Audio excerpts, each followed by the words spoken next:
in terms of other forms of measurement, so obviously the return on ad spend, the return on marketing, that's kind of like the gold standard.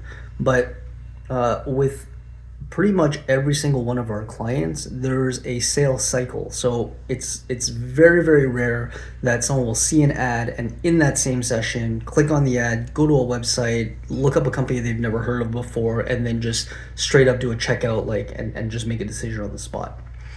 Usually what happens, especially when we're running paid advertising, is that we'll see that there's a certain reach based on the audience that we're trying to hit up, and of that audience, a certain percentage of that audience will actually click through on the ads, and a certain percentage of the people who click through will actually stay on the landing page, read up on the product or service, maybe bounce around a couple of pages, and spend a little bit of time actually doing some research.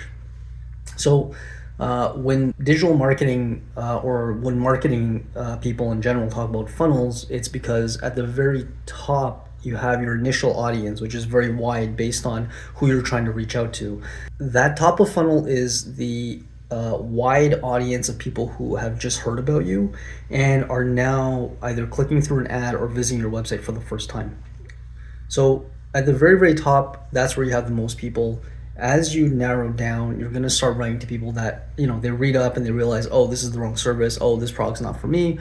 And they drop off. Out of that smaller audience that actually stays on, we tend to retarget them and try to get them to come back to the same website to revisit the client. Chances are, again, depending on the product and services, a lot of the time during the sales cycle, people are researching different options and different competitors. So we want to hit them up multiple times to build that familiarity with our brand, to build that familiarity with our products, so that we increase the likelihood that we stay top of mind, and when they make their final decision, they choose us.